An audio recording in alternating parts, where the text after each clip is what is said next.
లలిత exchange Utsav పాత నగల అదే బరువుకి కొత్త నగలు తీసుకో నగల ప్రైస్ లో 20% ఆదా చేసుకోవచ్చు. ఇక్కడ చెప్పాలంటే టు బి ఆనెస్ట్లీ నేను ఒక మాట చెప్తాను. యువత కంటే కూడా 40 దాటిన వాళ్ళే అమ్మాయిల విషయంలో చాలా ఎక్కువ తప్పులు చేస్తారు. యువత అట్లీస్ట్ భయపడతారు. అమ్మో అమ్మాయిని ఏమన్నా అంటే మళ్ళీ కొట్టేస్తారేమో, తిట్టేస్తారేమో, ఏ ఆర్డర్ నువ్వు అంటారేమో, కొంచెం ఆ జంకు అన్న ఉంటుంది అబ్బాయిలకి. ఎందుకంటే అది నేను అబ్జర్వ్ చేశాను. నేను కాలేజ్కి వెళ్ళే రోజుల దగ్గర నుంచి అబ్బాయిలు దూరం నుంచి లైన్ కొడితే అంకుల్స్ అనే వాళ్ళు వచ్చి రుద్ది రుద్ది రుద్ది రుద్ది వెళ్తారు. ఈ సూపర్ మార్కెట్కి వెళ్ళినప్పుడు నేను ఐ ఎక్స్పీరియన్స్డ్ పర్సనల్లీ. లేదా దారిలో ఇలా నడుచుకుంటే నేను కాలేజ్ నుంచి ఇంటికి వస్తుంటే మామూలుగా మనం ఇట్లా పట్టుకొని బుక్లు వెళ్ళిపోతూ ఉంటాం కదా, అలా రుద్దుకొని వెళ్తారు. ఇలా చూస్తే అంకుల్ ఉంటాడు. అబ్బాయిలు అనేవాళ్ళు అంత డేర్ చేయరు. అప్పుడే నాకు అర్థమైంది, అబ్బాయిలు అనేవాళ్ళు డేర్ చేయరు. అలా అంత దూరం నుంచి అన్న వాళ్ళు చూసుకుంటూ వెళ్తారు. ఏదో కావాలంటే బైక్ వేసుకొని వెళ్ళి 2-3 సార్లు రౌండ్లు కొట్టి అలా అన్నా వెళ్తారు వాళ్ళు. But these fellows middle age crisis అంటారంట దీన్ని. అంటే మనల్ని ఎవరు అనర్లే, మన వయసును బట్టి ఎవరు అనరు. ఫస్ట్ ఆఫ్ ఆల్ సైకలాజికల్గా వాళ్ళకి మిడిల్ ఏజ్ క్రైసిస్లో ఉంటారు. ఆ క్రైసిస్ని వాళ్ళు ఎలా దాన్ని తీర్చుకోవాలో తెలియక ఇలాంటి ఒక పనులు చేస్తూ ఉంటారు. బస్సులో అవ్వచ్చు, రోడ్లో అవ్వచ్చు, సూపర్ మార్కెట్లో. నేను హైదరాబాద్లో కూడా సూపర్ మార్కెట్కి వెళ్తే అలా రుద్దుకొని వెళ్తారు. అక్కడ చూస్తే అంత స్పేస్ ఉంటుంది. మీరు కూడా కొంచెం కన్ఫ్యూజ్ అవుతారు కూడా, ఏం జరిగింది వాళ్ళు మళ్ళీ ఏమీ తెలియనట్లు చాలా అమాయకంగా ర్యాకులు చూసుకుంటూ వెళ్తుంటారు. సో అలా మళ్ళీ 1-2 సార్లు చేస్తారు. రెండోసారి చేసిన నేను ప్రతిసారి పిలిచి చెప్పి, ఎక్స్క్యూజ్ మీ, అక్కడ చాలా స్థలం ఉంది, అటు వెళ్ళు, ఓకే, నువ్వు రుద్దకు, ఇంకోసారి ఏది జరిగిందనుకో వేరేగా ఉంటుంది. ఇంకంతే, ఇంకా సైలెంట్ అయిపోయి వేరే చూసుకొని వేరే వాళ్ళ దగ్గరికి వెళ్ళిపోతారు. దాంతోపాటు అంటే అసలు నేను నోట్తో నేను చెప్పలేను, కానీ ఐ హ్యావ్ సీన్. ఇప్పుడు ఒక్కసారి నా సోషల్ మీడియాలోనే నేను పెట్టుకుంటాను. అక్కడైతే నేను ఎందుకంటే నేను ఒక్కదాన్నే ఉంటాను కాబట్టి నేను కొంచెం మంచిగా ఎక్స్ప్లోర్ చేయగలను. కొన్ని సందర్భాలలో దాన్ని ఎగ్జాక్ట్ ఆ వర్డ్ని కూడా తెలుగులో అయితే ఏమంటారు నాకు నిజంగా తెలియదు. ఇంగ్లీష్లో చెప్పండి. ఇంగ్లీష్లో కూడా దాన్ని ఏమంటారో తెలియదు. నా ఫ్రెండ్స్ని అడిగి కొంచెం మంచి టెర్మినాలజీ వర్డ్ దాన్ని తీసుకొని నేను చెప్పగలను నిజంగా. అంటే మీరు ఇంగ్లీష్లో చెప్తే నేను దాన్ని తెలుగు నేను ట్రాన్స్లేట్ చేస్తాను. చేయలేరు మీరు. ఓకే. అంటే అది నిజంగా అంటే ఎంత దారుణం అంటే దట్ వాజ్ మై ఎక్స్పీరియన్స్. ఇది నేను నా ఫ్రెండ్స్ దగ్గర షేర్ చేసుకుంటే అమ్మాయిలు, నాకు కూడా ఇట్లా జరిగింది తెలుసు అంటే, ఇది ఆడపిల్లలు బయటికి చెప్పుకోలేరు. కొంతమంది మేబీ సైకిక్ నేచర్స్ అనుకుంటా. ఈ అమ్మాయిలు అలా ఒంటరిగా అలా ఉన్నప్పుడు వచ్చి వాళ్ళు ఆ ప్యాంట్ ఇప్పేసి వాళ్ళ పని ఏదో వాళ్ళు చేసేసి, అది ఎందుకు చేస్తారో అది అర్థం కాదు. చాలా అంటే చాలా ఆక్వర్డ్ థింగ్ అది. నేను ట్రైన్లో వెళ్ళేటప్పుడు జరిగింది నా ఎక్స్పీరియన్స్. మేము కాలేజ్ చదువుకునేటప్పుడు జరిగింది. ఆఖరికి నేను 2 సినిమాలు చేసిన తర్వాత నేను ఫోన్ మాట్లాడుతున్నా. హీరోయిన్ అక్ష ఉండేది. అక్షతో ఫోన్ మాట్లాడుతూ బాల్కనీలో తిరుగుతున్నా. ఫస్ట్ ఫ్లోర్ మాది. అలా ఇలా తిరుగుతుంటే కింద కారు కారు పోతుంది, వస్తుంది, కారు పోతుంది. ఎందుకు ఇట్లా తిరుగుతుందని చూసుకుని మాట్లాడుతున్నాను. ఆడ కార్ స్టాప్ చేసేసి స్టార్టెడ్ డూయింగ్ సంథింగ్. ఇటు చూస్తే మా ఇంటి ఎదురుగా వేరే లేడీస్ హాస్టల్ ఉంది. వాళ్ళైతే పరిగెత్తుకెళ్ళి డోర్లు వేసుకుంటున్నారు. ఈ అమ్మాయిలు ఎందుకు డోర్లు వేసుకుంటున్నారు? మా ఫస్ట్ ఫ్లోర్లో ఉన్న అమ్మాయిలు.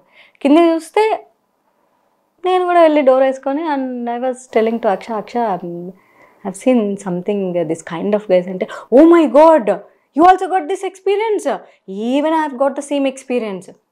అది ఒక అమ్మాయి ఇంకొక అమ్మాయికి షేర్ చేసుకుంటేనే వాళ్ళ లైఫ్లో ఎప్పుడెప్పుడు ఎలాంటి సంఘటనలు జరిగినాయి అన్నవి మాత్రమే అది అమ్మాయిలే వచ్చి చెప్పుకోగలరు తప్ప అది బయటకు చెప్పుకోలేరు.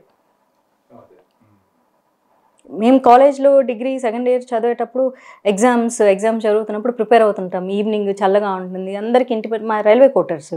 మేము బయట కంపౌండ్లో చదువుకుంటూ అటు ఇటు చెట్ల మధ్యలో తిరుగుతూ ఉంటే వన్ గై వాజ్ మా ఇంటి ముందు రోడ్డు, ఇంకా తర్వాత అంతా మాకు చెట్లు అనమాట. ఎందుకంటే అక్కడ జైలు వాల్ వస్తుంది, మా బళ్ళారి జైలు వాల్ మొత్తం ఇంకా పిచ్చి చెట్లు అంతా ఉంటాయి. ఎప్పుడన్నా ఒకసారి ఆ రైల్వే డిపార్ట్మెంట్ వాళ్ళు వచ్చి కొంచెం క్లియర్ చేసిపోతుంటారు. బట్ చెట్లు ఉంటాయి, స్నేక్స్ వస్తూ ఉంటాయి. బట్ ఇళ్ళ వరకు రావు, ఎందుకంటే ఇంకా మాదే లాస్ట్ లైన్ కాబట్టి. ఈవినింగ్ అమ్మాయిలు మా కాలనీలో మొత్తం 4 అమ్మాయిలు ఉన్నారు. 4 అందరికి ఒకటే టైం, అందరూ డిగ్రీనే చదువుతున్నారు. డిఫరెంట్ గ్రూప్స్ అందరూ కంపౌండ్లోకి వచ్చి చదువుకుంటున్నారు. రైల్వే క్వార్టర్స్ ఎలా ఉంటాయి, ఒక ఇండిపెండెంట్ హౌస్, దానికి ఒక కంపౌండ్, ఇంటి బయట చెట్లు, బాగుంటుంది, ఒక కూల్ అట్మాస్ఫియర్. ఇలా చదువుకుంటూ చూస్తాం కదా అని చెప్పేసి వచ్చి ఈవినింగ్ డోర్ వేసేసిన. మా మదర్ వచ్చి ఏమి ఇది ఈ టైంలో డోర్ వేస్తాం, మనకు ఉంటుంది కదా మనకి ఇండిపెండెంట్ అపార్ట్మెంట్లు అంటే మనం ఎప్పుడు డోర్లు వేసుకునే లైఫే. ఇండిపెండెంట్ హౌస్లకి ఏంటంటే మనం డోర్ వేసుకుంటే ఏంటి అసలు సందే వేళ డోర్ వేస్తావు, ఇట్లాంటి ఇవి ఉంటాయి. ఏం చెప్పాలి మా అమ్మకి, ఏం చెప్పాలో తెలియదు. ఏం లేదు ఊరికే అని చెప్పేసి లోపలికి వచ్చేసి ల్యాండ్లైన్ నుంచి ఫోన్ చేసి, అప్పుడు ల్యాండ్లైన్ ఫోన్ చేసి అదే మా మా థర్డ్ హౌస్ అమ్మాయికి తనకి ఫోన్ చేసి యూనో వాట్ ఇలా జరుగుతుంది ఇక ఇంటి బయట అక్కడంటే, మాధవి ఇప్పుడు మా ఇంటి దగ్గరకు వచ్చారు, నేను కూడా లోపలికి వచ్చా, అందుకే ఫోన్ ఎత్తా, లేకపోతే బయట ఉన్నా కదా ఇప్పుడు దాకా చదువుకుంటూ. వీళ్ళందరినీ అంటే దీన్ని ఎగ్జాక్ట్గా దీన్ని తెలుగులో ఏం చెప్తారో తెలియదు, యాక్షన్సే చెప్పగలం కానీ ఇంత సైకోపాత్ నేచర్స్ ఇవన్నీ కూడా యాక్చువల్లీ సొసైటీలోకి వచ్చి మాట్లాడితే ఇన్స్టాగ్రామ్ మెసేజ్ నిజంగా నేను పెడితే ఇన్స్టాగ్రామ్ మెసేజ్లోకి నాకు ఎంతమంది అమ్మాయిలు మెసేజ్ పెడతారో నేను లెక్క పెట్టాను. అక్క నా లైఫ్లో ఇట్లా జరిగింది, అవును నా లైఫ్లో ఇలా జరిగింది అని మెసేజ్లు పెట్టే అమ్మాయిలు ఇంతమంది ఉంటారు. నేను ఎప్పుడన్నా ఏదైనా సందర్భం గురించి మాట్లాడితే ఇన్బాక్స్లోకి వచ్చి చాలామంది అమ్మాయిలు మెసేజ్ పెడతారు, మా లైఫ్లో కూడా ఇలానే ఉంది. సరే, ఎంతకీ మాధవీలతకి నచ్చిన మనిషి దొరికారమ్మ, నచ్చిన వాడు? నచ్చిన వాళ్ళ నచ్చడానికి ఏముందిలేండి, లైఫ్ ట్రావెల్లో అప్పుడప్పుడు అంటే 2 ఏళ్ల క్రితం 3 ఏళ్ల క్రితం ఇంకా నచ్చలేదు, ఎవరు నచ్చిన వాడు దొరకలేదు అన్నారు. అసలు 2-3 ఏళ్ళ నుంచి నేను అసలు థాట్ ప్రాసెస్లోనే కూడా లేను. అదే దానికి ముందు సంగతి చెప్తున్నాను. అంటే నచ్చడం అనేది అప్పుడప్పుడు కొన్ని క్వాలిటీస్ ఎవరిలోనూ నచ్చుతాయి. అరే ఈ వ్యక్తిలో క్వాలిటీస్ ఉన్నాయి, అబ్జర్వ్ చేద్దాం అనుకునే ప్రాసెస్లో ఆ కొన్ని క్వాలిటీసే బాగుంటాయి తప్ప ఏదైతే కొన్ని చెప్పింటారో, ఎస్పెషల్లీ నేను బాగా అట్రాక్ట్ అయ్యే క్వాలిటీ ఏంటంటే నాకు సోషల్ సర్వీస్ అంటే చాలా ఇష్టం అనగానే నాకు ఇంకా అసలు నన్ను ఫస్ట్ అట్రాక్ట్ చేసే పాయింటే అది. మీ వీక్నెస్ అన్నమాట. నా వీక్నెస్ అది. అక్కడ ఇంకా వెంటనే ఇట్లా ట్రిప్ అయిపోతా, ఎంత మంచి క్వాలిటీ అది, ఇది ఫస్ట్ అట్రాక్ట్ చేసే క్వాలిటీ అది. అఫ్కోర్స్ దానికంటే ముందు respect, the way of respect అదంతా అంటే ఎప్పుడు ఎవడో కొత్తోడు వచ్చి నాకు అట్లా చెప్పలేరు కదా. నా ఫ్రెండ్ సర్కిల్లోంచి ఎవరో ఒకరు చెప్తారు, అరే క్వాలిటీ భలే ఉంది, ఇది కదా మనకు కావాల్సిన క్వాలిటీని. సరే ఇంకేమన్నా క్వాలిటీస్ ఉన్నాయి అబ్జర్వ్ చేద్దాం అనే లోపు ఒక 6 నెలల లోపు అదంతా ఫేక్ అని తెలిసిపోతుంది. అసలు వాళ్ళకి సోషల్ సర్వీస్ అన్న కాన్సెప్ట్ నోటితోనే తప్ప వాళ్ళకి చేతల్లో లేదు అనే విషయం అర్థమైపోతుంది. ఇక అంతే, గాలిపోయినట్టు అయిపోతుంది. అంతే, గాలిపోవడం కాదు, అమ్మ నా బూతులు తిట్టేసి గెరౌట్ అంటారు. You are unfit to be my friend because you are a liar. నాకు అబద్ధాలు ఆడితే నీకు సోషల్ సర్వీస్ అంటే ఇష్టం లేకపోతే ఇష్టం లేదని మూసుకొని ఉండు. అట్లీస్ట్ నార్మల్ ఫ్రెండ్ కన్నా పడి ఉంటుంది. ఎందుకంటే నా ఫ్రెండ్స్ అందరికీ సోషల్ సర్వీస్ ఇష్టం ఉండాలని రూల్ ఏం లేదు. అది నాకు పిచ్చి నీకు పిచ్చి ఉండాలని రూల్ ఏం లేదు. కానీ అబద్ధం చెప్పావు చూడు, ఐ హేట్ లయర్స్. సో అమ్మా నాన్నల నుంచి వచ్చే ఒత్తిళ్ళని పెళ్లి చేసుకోమ్మా, ఇంకెప్పుడు చేసుకుంటామ్మా, వయసు అయిపోతుంది కదమ్మా, నువ్వు పెళ్లి చేసుకుంటే మాకు కొంచెం భారం తీరుద్దాం అంటే, ఇప్పుడు మామూలుగా ఏదంటే ఆడపిల్ల ఇంట్లో ఉన్నా అంటే వాళ్ళకు కూడా ఎంతకాలం ఇలా పెళ్లి చేసుకోకుండా ఉంటుంది అని వాళ్ళు ఫీల్ అవుతారు ఉంటారు మనసు. మీరు ఎంత సర్ది చెప్పినా ఎంత ఫైట్ చేసినా నాకు ఇలాగ ఒంటరిగా ఉండటం ఇష్టం అన్నా అది ఎట్లానే అని మనం కన్విన్స్ చేయడానికే చూస్తారు. అలా మీకు జరిగి ఉంటుంది 100% కదా. ఫస్ట్ ఆఫ్ ఆల్ మా అమ్మ నాన్న భారాలు దూరాలు ఫీల్ అవ్వరు. ఆ విషయంలో నేను చాలా లక్కీ. నా కుటుంబం అస్సలు ఒత్తిడి చేయదు. ఎందుకంటే నేను వాళ్ళని నేను ఒక్కసారి చెప్తే 100 సార్లు చెప్పినట్లు కాబట్టి వాళ్ళు కూడా ఆ ఒక్కసారే 100 సార్లు లాగా ఫీల్ అయ్యి ఒత్తిడి భయంకరం. ఎప్పుడో చెప్పేసా, కాలేజ్ డేస్లో ఉన్నప్పుడు చెప్పేసా.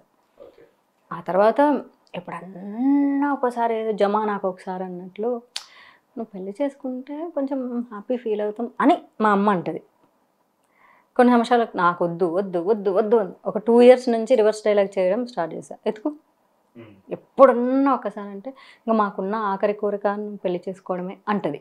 అంతే తప్ప ఈ మీరు చెప్పిన ఇన్ని పాయింట్స్ పెళ్లి చేసుకోవా వయసు అయిపోతుంది అని, మేము ఎన్ని రోజులు ఉంటాము చేసుకుంటే బాగుంటుంది కదా మా ఆఖరి కోరిక అన్నదనుకో వెతుకు అంటాను. మేము ఎక్కడ వెతకము ఇప్పుడు అంటుంది కదా, అడగడం మానే అంటాను. ఇంక అంతే. ఇంక మా అమ్మకి అర్థమైపోతుంది మీ పిల్లకి కోపం వచ్చేస్తుంది ఇంకెక్కువ అంటే మాకున్న ఆశ ఒక్కటే అని. సో బేసిక్గా నాకు ఫస్ట్ నుంచి పెళ్లి చేసుకోవాలని పెద్ద ఇంట్రెస్ట్ లేదు నాకు. కానీ 2023లో నా లార్డ్ కృష్ణ నాకు చెప్పాడు నేను వస్తాను అని చెప్పాడు. నేను వస్తాను అని ఆయన చెప్పాడు అంటే మీకు కామెడీగా అనిపించవచ్చేమో, కానీ దీనికి నేను ఒక బెస్ట్ ఎగ్జాంపుల్ చెప్తాను. నేను చెప్పే ముందు, అరుణాచలం వెళ్ళాక శివకి కనెక్ట్ అయిపోయాము, ఇంకా అరుణాచల శివుడే మాకు దారి చూపిస్తాడు అని నమ్మే వాళ్ళని ఎంతమందిని చూస్తుంటారు మీరు జీవితంలో? ఎక్కువ మందిని అయితే చూడలేదండి నేను నిజంగా. కానీ ఆయన కనెక్ట్ అయ్యేటోళ్ళు ఎక్కువ మంది అవ్వరు. అదే మరి వెళ్ళిన వాళ్ళు twist చూశాను, అదే. అక్కడికి వెళ్ళిన వాళ్ళని చూశాను. వెళ్ళి ఆయనకి కనెక్ట్ అయ్యేటోళ్ళు తక్కువ, అందరూ కనెక్ట్ అయిపోతే ఇంకెట్లా? కనెక్షన్ కొందరికే వస్తుంది. అక్కడ వెళ్ళిపోయి ఉండిపోయినాను కూడా చూశాను. ఎందుకుంటారు? కనెక్ట్ అవుతారు కాబట్టి ఉంటారు. ఇంకా వాళ్ళకి ఏదైనా ఆయనే, అమ్మ నాన్న అన్ని అనుబంధాలు ఆయనతోనే షేర్ చేసుకుంటారు. ఏమిచ్చినా ఆయన మహాప్రసాదం అని తీసుకుంటారు. అలా నాకు కృష్ణుడు. సో నాకు చెప్పినట్లు అనిపించింది కాబట్టి, కృష్ణుడు వస్తే ఎట్లా వస్తాడు? ఆయన క్వాలిటీస్లో కనీసం సగంలో సగం తీసుకొనైనా వస్తాడు. అంటే కృష్ణుడు సో మీ రావడం అంటే జీవితంలోకి కృష్ణుడు కృష్ణుడు వస్తాడు. మనిషే, అదే, ఆ అదే. కాలంలో మనిషే, ఈ కాలంలో కూడా మనిషే వస్తాడు. సో కృష్ణుడు మీకు చెప్పాడు, నేను వస్తానని చెప్పాడు మీ జీవితంలోకి. అందుకని నాకు ఇంట్రెస్ట్ వచ్చింది. అందుకని నాకు పెళ్ళి అంటే ఇంట్రెస్ట్ వచ్చింది. అంతవరకు పెళ్ళి నా ఇలాకలో ప్రేమ పెళ్ళి అనే శబ్దం వినిపించకూడదు అసలు. ఉమ్. అలా ఉండేదాన్ని. సో ఇలా చెప్పిన తర్వాత నా ఫ్రెండ్స్కి చెప్తాను. నా ఫ్రెండ్స్ నన్ను నేర్పిస్తున్నారు, మధు నువ్వు పెళ్లి చేసుకుంటావా? ఏంటి నువ్వే? అసలు నీ ఇలాకలో ఇట్లాంటి సౌండ్లు వినిపించకూడదు కదా. బా ఎంత హాయిగా ఉంది, బా భగవాన్ ఎంత హాయిగా ఉంది మాట వినడానికని. ఎందుకంటే లేకపోతే ప్రేమ పెళ్ళంటే అసహ్యం అన్నావా, నీకు కూడా పడుతుంది అంట. వాళ్ళ శాడిజం వాళ్ళది, ఎవరి శాడిజం వాళ్ళది. కొందరేమో అబ్బా మంచి నిర్ణయం తీసుకున్నాం అమ్మా, అమ్మయ్య ఇన్నాళ్ళకి పెళ్లి చేసుకుంటాం అని. కొంతమంది అంటే ఏడిపించే ఫ్రెండ్స్ ఏమో బా నీకు కూడా రావాలి ఈ బాధ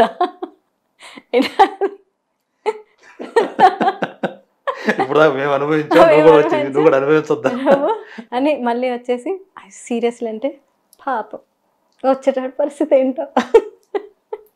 ఒక్కొక్కరిది ఒక్కో ఎక్స్ప్రెషన్ నా ఫ్రెండ్స్ది. ఏదో ఒక రకంగా ఆనందం పొందారు నేను చెప్పిన ఆన్సర్తో. అలాగా